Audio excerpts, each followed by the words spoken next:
Have you ever looked in the mirror one morning and wondered quietly, is this all there is? 40 years? Same hallway, same coffee, same title on the door. You don't hate it. But somewhere along the way, you stop feeling alive in it. This is a story about that moment. About standing on the edge of something unknown, too old to start over, too young to feel finished. It's about quitting, yes. But more than that, it's about beginning, not with fireworks. And a stranger in a coffee shop who said the exact words you didn't know you needed to hear.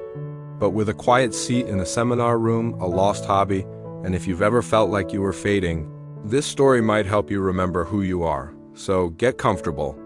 This isn't just about retirement.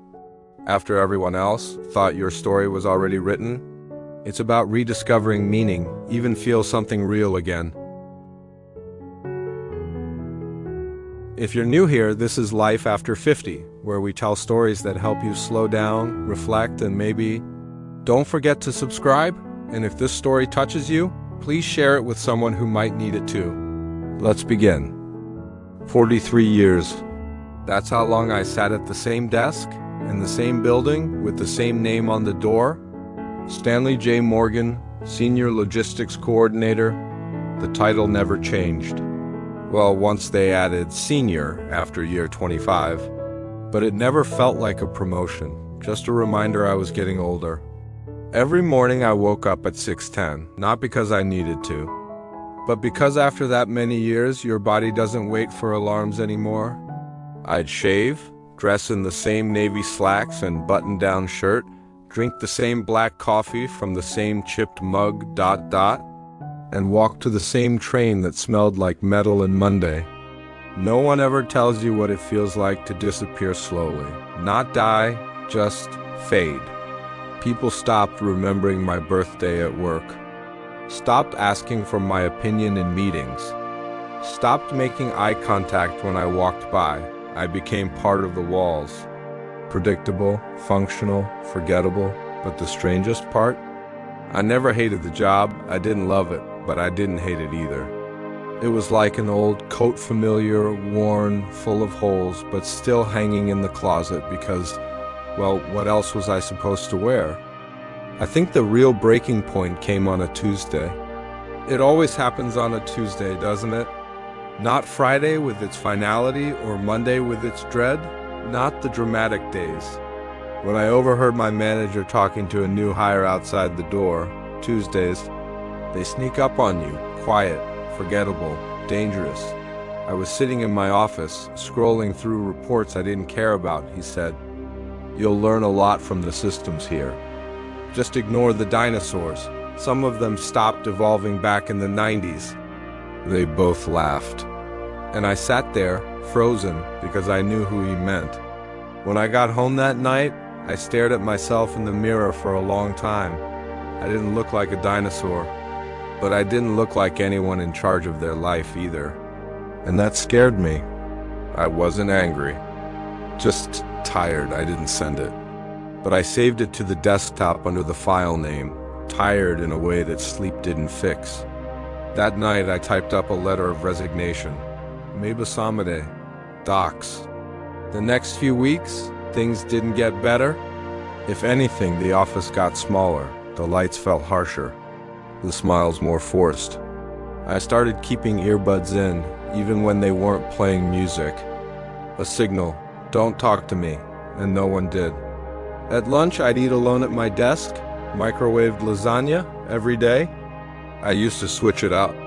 Turkey sandwiches, salads, but eventually, even my food stopped changing. I was drifting, not drowning, not yet, but definitely drifting. One night, I came home to find an envelope on the kitchen table. My wife, Ellen, had left it there. Inside, a brochure. Retire Strong, a new chapter after 60, a seminar. Saturday morning, free coffee and donuts. At first I laughed like I hadn't in months. Retirement, me, what would I even do? Play golf? I hated golf. Travel? Where, with what money? Write a book? About what? Ellen just looked at me and said, "Maybe it's time you stopped living to work and started working on living." I didn't answer, but I didn't throw the brochure away either. That Saturday I went not for the free donut, not even for Ellen. I went because deep down, I wanted to remember what possibility felt like. And for the first time in decades, I sat in a room full of people who looked like me, and none of them seemed dead inside. They were planning, dreaming, rebuilding, and it hit me. Maybe I wasn't done yet. Maybe retired didn't mean expired. Maybe it just meant free. It started with a scone. That's the funny part. After 4 decades of structure, policy memos, and conference calls, the beginning of my second life began with a scone I didn't even like. It was 2 weeks after the retirement seminar. I hadn't resigned yet, but something had shifted. I wasn't dragging myself out of bed. I wasn't angry at the train. I was watching, noticing things. The barista's freckles, the way the same older man sat in the corner seat by the window every day with his crossword puzzle and hummingbird pin. And the woman, she sat 3 tables over, always alone, always with a different notebook. One morning I got to the cafe earlier than usual. She was already there. That day she wore a dark green sweater and silver earrings that caught the light like small stars. And for the first time in years, I thought something I hadn't thought in so long it felt foreign. She looks interesting. I got my coffee, black, no sugar, and then something happened. As I turned to leave, my cup slipped. Reflexes don't work the same at 65. It tumbled, hit the floor, and rolled directly beneath her table. She looked up, smiled gently, and said, "I've done worse." We both laughed. It was small, but something in her laugh felt alive, like someone who still trusted the world. She bent down, handed me my cup, and said, "You're here early today. You usually come in closer to 8? I blinked. She'd noticed me, the man who hadn't been noticed in years. I sat down. Not with her, of course not. Just a few tables away. But this time, I didn't open my laptop or pretend to read the paper. I watched her. She wrote something in her notebook, paused, looked out the window. Then, without looking at me, she said, "Do you ever write for yourself? Or do you just drink coffee and leave?" I laughed again. I couldn't help it. It was the first question in years that felt like more than small talk. Her name was Marlene. She was 59, retired 3 years ago from teaching English at the local high school. "I was tired of grading essays from kids who barely read," she said. "So now I write my own stories." She asked me if I worked nearby. I hesitated, then said, "For now." She raised an eyebrow, then nodded like she understood more than I said. We talked for 20 minutes. Then 30. Then the sun rose a little higher and people began filing in. She looked at her watch and said, "Same time tomorrow?" I hadn't said yes yet, but she was already standing.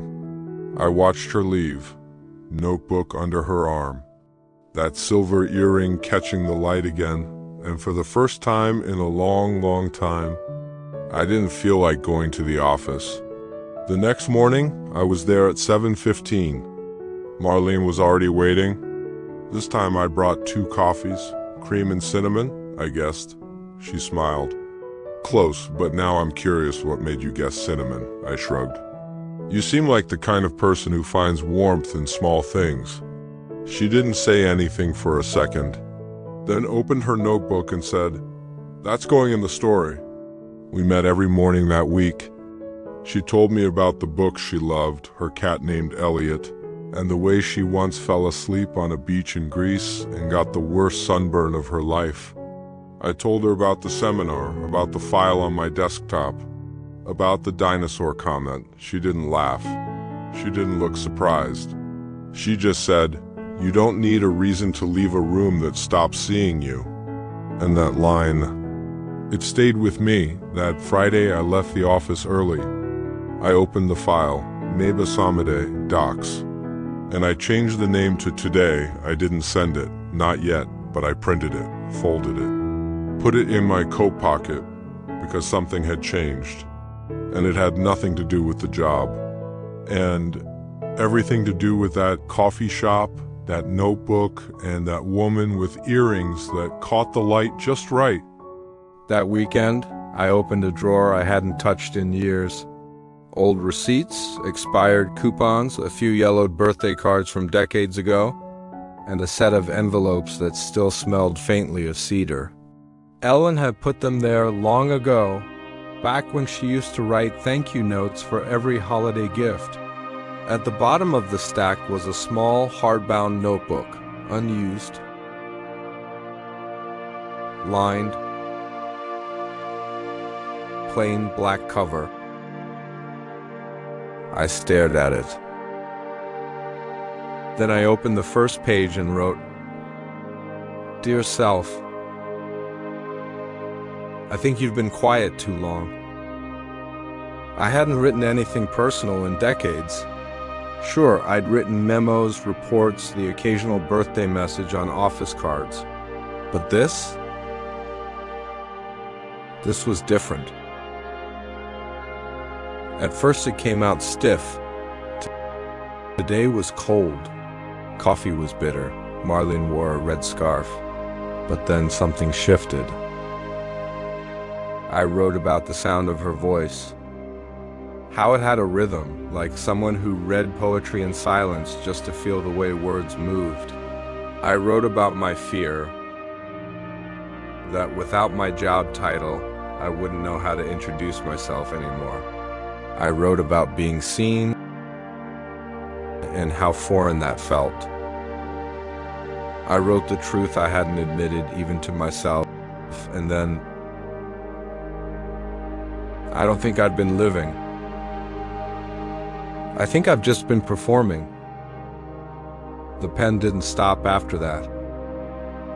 The more I wrote, the more the silence inside me cracked open, like a pond finally thawing after winter. I wrote about the first time I wanted to be a writer. I was 10. My fourth grade teacher told me my story about a dragon and a librarian was sensitive and imaginative. I remembered the exact feeling I had that day, like I could build a world from nothing but sentences. I hadn't thought about that in years. Not once in all those board meetings and system updates. That night I showed Ellen what I wrote. She didn't say anything at first. Just turned the pages slowly. Then she said something I'll never forget. "You always told me you'd write after retirement. I just didn't know how much of you had been waiting to speak." We didn't talk much after that. She just rested her hand on mine across the table, and in the quiet of our kitchen I felt more married than I had in months. Monday came. I went into the office, but this time I brought the notebook with me. Not for show. For protection. Like armor. A reminder that I was still more than this desk. Around lunchtime, I ran into Caleb, the new guy at the break room. He looked up from his phone and said, "Hey, Mr. Morgan, you ever think about retiring? You've earned it, right?" I looked at him for a second, then smiled, thinking about it. "But I've got some things I still need to write first." He laughed, not really getting it. But it didn't matter. Because for the first time in years, I didn't care if they understood me. I understood myself. That evening, Marlene and I met at the coffee shop again. I showed her the notebook. She didn't ask to read it, didn't praise or prod.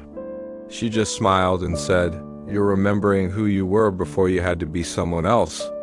That night, we sat together in silence for a while. 2 notebooks, 2 cups of cooling coffee, no performance, just presence. I didn't submit the resignation letter that week, not yet. I needed a little more time. Not to plan, but to prepare to say goodbye to the version of me that had only ever been one thing, and more importantly, to say hello to the one who was finally coming back. Saying goodbye isn't always about a grand gesture. Sometimes it's just closing a drawer, one you've opened every day for 43 years. The Monday after I finished my third letter to myself, I came into the office early. Too early, maybe. The building was quiet, the fluorescent lights still warming up, flickering slightly like they were as tired as I was. I sat down at my desk, opened my laptop, but this time not to check emails. I opened my resignation letter. I reread it slowly, as if I were reading a goodbye note to an old friend. It didn't have any bitterness, no anger, just peace. I changed the closing line to, "Thank you for giving me a place to belong. It's time for me to learn who I am without this desk." And then I clicked print. The printer hummed in the corner, softer than I remembered. I picked up the page, held it for a second, and folded it neatly into an envelope. No ceremony, no applause, just breath. A deep one, like the kind you take right before stepping out into snow. At 9 o'clock sharp, I knocked on my manager's door. He looked up, surprised. "Stan, what's up?" I handed him the envelope. He opened it. "Read it." And then he did something unexpected. He looked sad. Not confused, not annoyed, just quiet. "I didn't think you'd actually go," he said. I smiled. I didn't either. Until I realized staying was just another way of forgetting myself. We didn't shake hands, we didn't hug. But when I turned to leave, he said, "You were the most dependable person I ever worked with, Stan." That meant something, even if I didn't say it enough. And for some reason, that hit harder than I expected. I went back to my desk, sat down one last time. I looked around at the things I wouldn't miss, the broken stapler I never replaced.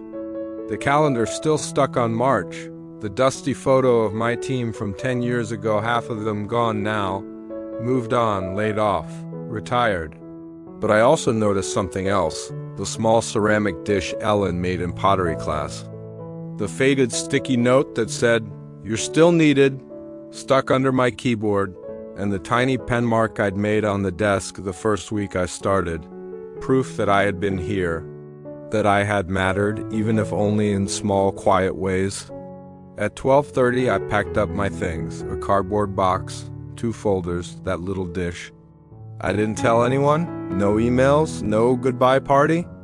I took the back stairs. And as I stepped out into the cool autumn air, I didn't feel lost. I felt light. The train ride home was quiet. I watched the trees blur by, golden, crimson, burnt orange. For the first time, I wasn't thinking about what came next. I was just present, breathing, existing. I got off a stop early, walked the last 8 blocks home.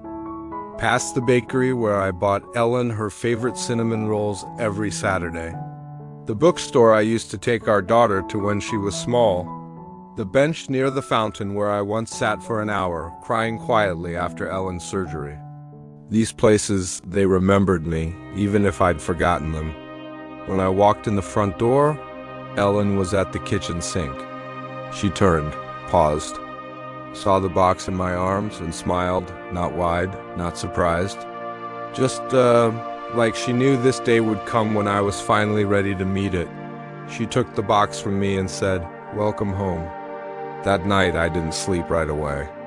I sat by the window in my pajamas, notebook open on my lap. I wrote 4 words on the top of a fresh page. So this is beginning, and it was. Not dramatic, not perfect, just quiet, honest mine. The first morning after I retired, I woke up at 6:10. Of course I did. 43 years of habit doesn't dissolve overnight. But this time, I didn't get up right away. I laid there listening, to the house creaking, to Ellen's soft breathing beside me. to the silence of a world that wasn't waiting for me. And for the first time in a long time, I realized I didn't have anywhere to be. And strangely, that scared me. I made coffee slowly. Not the rushed, robotic kind, but real coffee freshly ground, brewed with care. I sat by the window with my cup and just watched. People walking dogs, leaves tumbling down the street. A young woman running with a red scarf that looked just like Marlene's. Funny how the world keeps moving, even when you stop. I opened my notebook again, wrote the date, then simply learning how to wake up again. And that's what the days became, learning. I learned how to sit with silence, to cook lunch without checking the time, to walk without a destination. I started going back to the coffee shop, not every day. Just sometimes. Marlene was always there. We didn't talk much now. Sometimes we just nodded, each writing quietly. It wasn't about romance. It was about presence, companionship, and stillness. One day, she slid her notebook toward me and said, "Write a scene." Any scene, no rules. I stared at the page. My hands hesitated. Then slowly I began, a man on a train, a letter in his pocket. A stranger across the aisle who recognized the loneliness in his eyes. I wrote for hours. When I finished, I looked up. Marlene was smiling. "See?" she said. "You didn't forget. You just got quiet." That night I printed the story, held it in my hands, and felt proud not for the writing, but because I had created something, not for work, not for approval, for me. Each morning after that felt different. I didn't always wake up early. Sometimes I slept until 8. Sometimes I watched the sun rise. But each morning began with a question. What if today isn't about productivity but possibility? That small shift changed everything. I wasn't retired. I was becoming.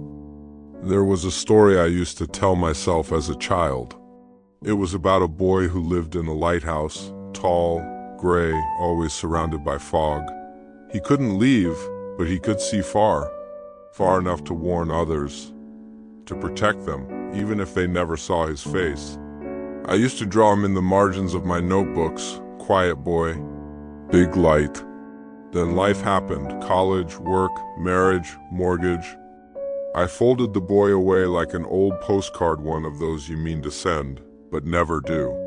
Until one morning at the coffee shop, I told Marlene about him, about the lighthouse, about the silence, about the boy who warned others but stayed behind. She listened like it was the first story anyone had told her all month. When I finished, she said softly, "That's the story. The one you've been carrying all this time." I blinked. "What story?" She leaned forward. "The one you were always meant to tell." I went home that day and stared at a blank page. The boy came back easily. He hadn't aged, but I had. And that gave the story new weight. This wasn't just about him anymore. It was about all of us. All the people who spend a lifetime guarding others while forgetting their own voice. I started writing in the mornings, sometimes for an hour, sometimes just a few sentences, but every word felt like a stitch sewing back parts of myself I didn't know were torn. I didn't tell Ellen right away. Not because I was hiding it, but because it felt fragile, sacred. Like saying it aloud too soon might scare it away. 3 weeks in, I had 40 handwritten pages, messy, raw, honest. One morning, I found Ellen at the kitchen table, sipping tea, reading the paper. I slid the pages in front of her. She looked at me. I didn't say anything. She started reading. And halfway through, she stopped, wiped her glasses, and said, "This is beautiful. It's not just a story, it's you." I thought I'd feel embarrassed, exposed. Instead, I felt relief. Like the boy in the lighthouse had finally been seen, like I had finally been seen. Over the next few weeks, the writing continued. Some days it flowed like a river. Others, it felt like carving through stone. But I showed up because he deserved to be finished. Because I deserved it. One rainy afternoon, Marlene and I sat at the cafe as usual. I handed her the first draft. She read quietly, flipping pages slowly. When she reached the last line, she looked up and said, "You found your way out of the lighthouse." I smiled, or maybe I just realized the door was never locked.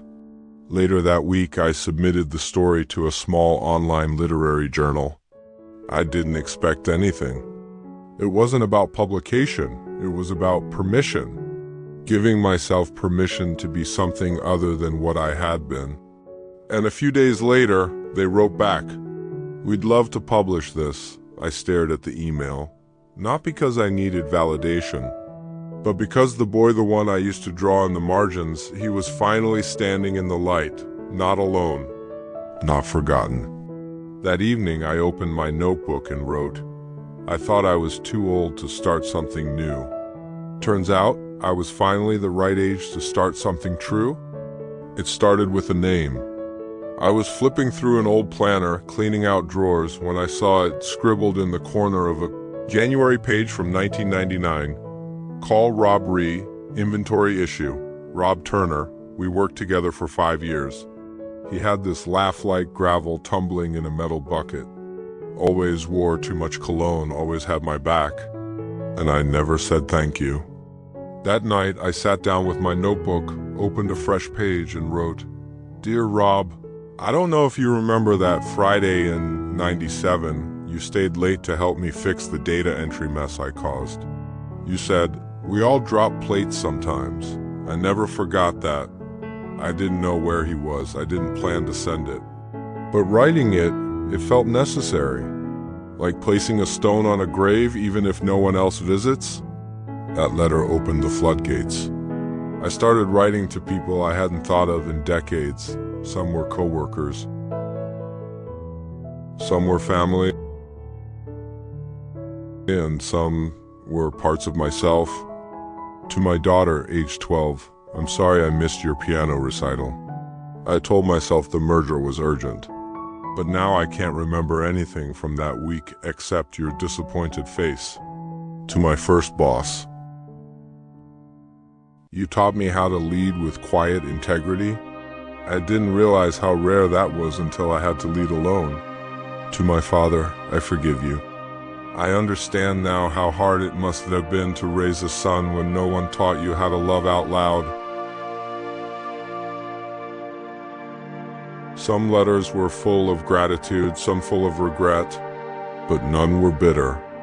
Each one felt like dusting off an old frame, seeing the full picture again, flaws, cracks, warmth, and all. I wrote nearly 24 in a week. Didn't send any of them. Didn't need to. They weren't meant for inboxes, they were meant for release. Ellen noticed the stack growing beside the desk. "What are those?" she asked one morning. "Ghosts," I said, "but the friendly kind." She didn't ask more, just brought me a cup of tea and left me to them. One afternoon, I wrote to someone I had long avoided, my younger self. It felt strange at first, like speaking into a well. But once I began, the words spilled like spring rain. "Dear Stan, you are not broken, you're just afraid. You will lose things, time, people, even confidence. But you will find deeper things and return stillness, wonder, grace. Be kind to yourself. And don't wait until retirement to ask who you really are." That letter undid me. Not because it was painful, but because it was finally true. I sealed it in an envelope, not to mail, but to keep. I placed it inside my journal, behind the page where I first wrote, "So this is beginning." A week later, I found a small wooden box at an antique store. I brought it home and placed the letters inside, not hidden, but not on display either. Just there, a quiet archive of becoming. Sometimes we think healing comes from others saying the right things, but sometimes it comes from saying them yourself, even if no one ever hears them but you. The backyard had always been Ellen's domain. She was the gardener, the one who remembered the Latin names, who spoke gently to the tulips, who knew when to prune and when to let be. I had only ever mowed the lawn, but one morning, about 2 months into retirement, I walked outside with my coffee and saw the garden differently, not as background, but as something waiting. It had gone a bit wild. Weeds curled up between the bricks. The hydrangeas sagged under their own weight. A forgotten watering can lay on its side like a tired soldier. I stood there in my slippers, sipping coffee, and whispered, I should do something about this. Not because I was bored, but because I was curious. That afternoon, I bought gloves and a trowel. The cashier, a man in his 20s, asked if I needed help finding anything. I almost said no. But instead I said, I'm trying to remember how to get my hands dirty. He smiled. Then you're in the right aisle. The first thing I planted wasn't flowers. It was lettuce. Not symbolic, just easy. And watching it grow, leaf by leaf, silently stretching toward light, felt like watching myself grow too. Each morning I spent 15 minutes with the soil, sometimes longer, pulling weeds, turning mulch, listening to the birds who seemed to remember me now. One afternoon I found Ellen kneeling near the rose bush. She was humming something, an old jazz tune, I think. I sat beside her.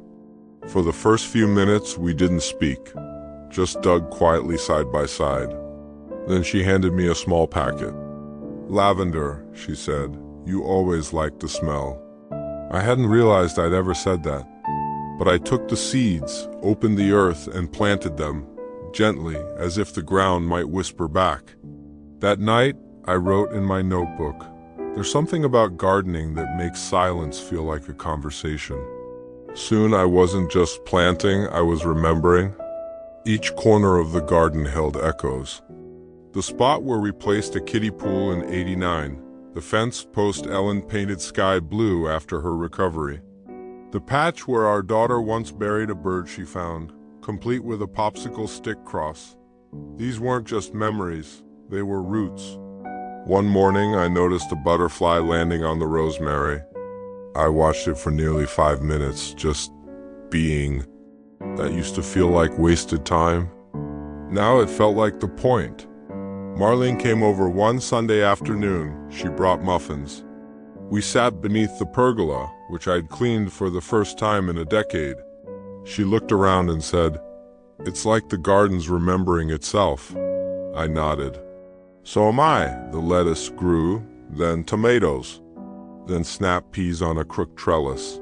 Nothing fancy, but honest, alive, and one day Ellen called me to the porch. She pointed to a small lavender sprout poking through the soil. You did it, she said. I smiled. No, I said. We did. We started having breakfast out there. Toast, coffee, the newspaper, and silence, not empty, but full.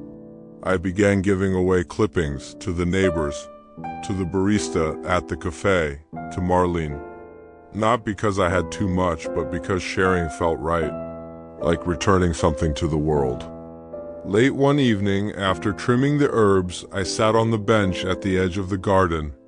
The sun had just dipped below the trees. I looked out and thought, this didn't save me, but it reminded me that I was worth saving. It began with a nap. One afternoon after working in the garden, I sat on the porch swing. The air was warm.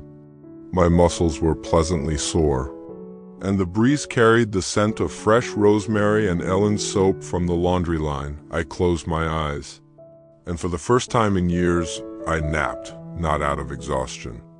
Not as an escape, but because my body asked to rest, and I finally had the grace to say yes. When I woke, the world was quieter, but not empty.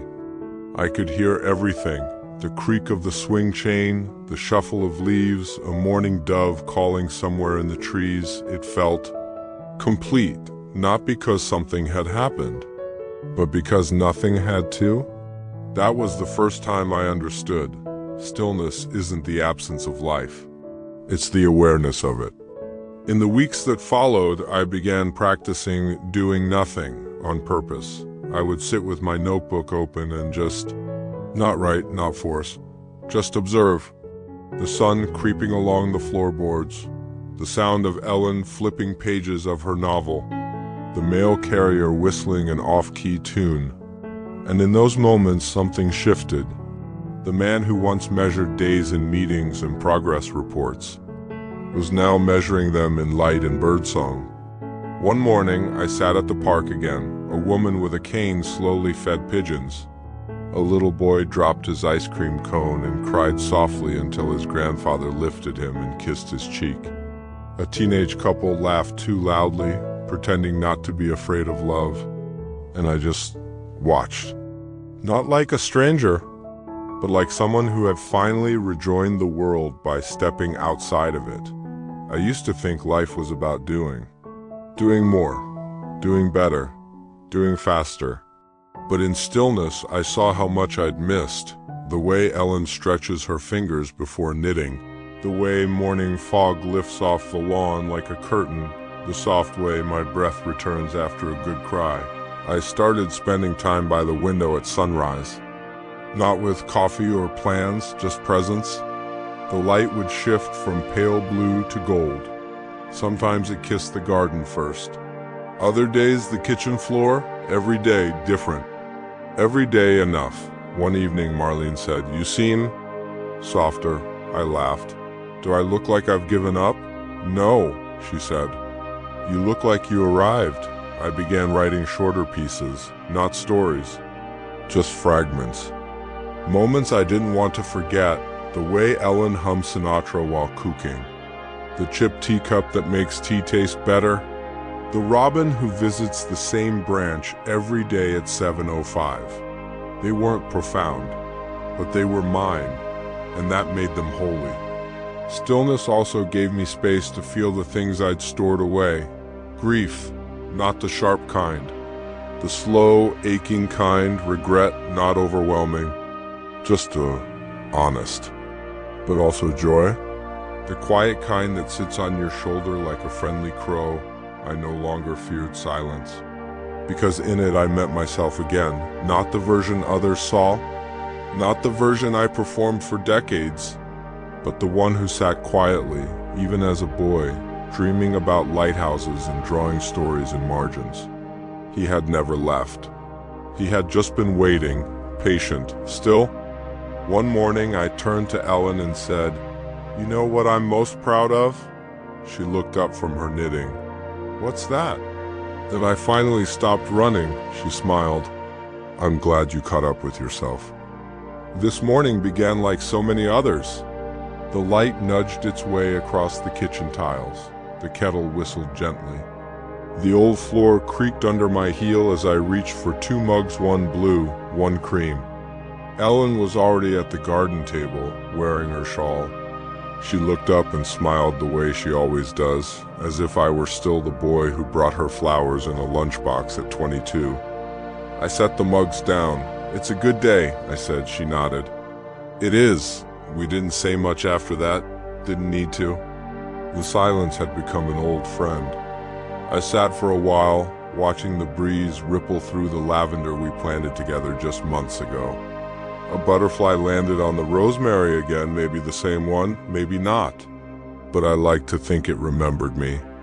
Later, I wrote a short entry in my journal. This is what a good day feels like. Not extraordinary, just full of small kindnesses, honest air, and the soft rhythm of now. For lunch, I sliced garden tomatoes, still warm from the sun. Ellen made grilled cheese. We ate on the back steps like we did when we first bought the house, when the garden was only dirt and dreams. She laughed when I dropped a piece of toast. I kissed her temple. That was it. That was everything. In the afternoon, I read aloud to her. Nothing fancy. Just a story from the Sunday paper about a retired mechanic who built birdhouses for fun. He reminded me of someone I knew, or maybe wanted to be. Around 3 p.m., I walked to the park. The air smelled like rain but held no threat. I sat on our usual bench, the one near the elm tree, and closed my eyes. I heard the world around me, a dog barking joyfully in the distance, kids arguing over a game of tag, the rustle of a newspaper, my own heartbeat. Steady and grateful, I thought about the job I once had, the office, the emails, the meetings that always ran late, and how I once believed that was what made me valuable. But here I was, doing nothing, and feeling more alive than ever. A woman walking by glanced at me and said, "Beautiful day, isn't it?" I opened my eyes, smiled. The best kind. When I got home, there was a letter in the mailbox from the literary journal. Inside was a printed copy of my story, the one about the boy in the lighthouse. It was real, in ink, in my hands. I showed it to Ellen. She held it like it was glass. After dinner, we sat on the porch. Ellen knitted. I just rocked slowly on the swing, the old wooden one we almost replaced last year. But didn't. Thank God we didn't. As the sun set, everything turned gold. The trees, the fence, her silver hair. I didn't take a picture, didn't need to. Some things are too sacred to capture. You just hold them here, inside. And as night settled in, I wrote one last line before bed. A good day doesn't ask for much. It only asks that you show up awake, willing, and grateful. That's what retirement gave me. Not answers, not achievements, but room to notice. Room to feel, room to love again, slowly. And perhaps most importantly, room to simply be. If you felt something in this story, if a memory, a smell, or a quiet joy rose up inside you, this channel is here for that. For you, we tell stories for those who've lived enough to listen differently. If you'd like more moments like this, please consider subscribing, liking, or sharing Life After 50 with someone you care about. Thank you for joining this journey.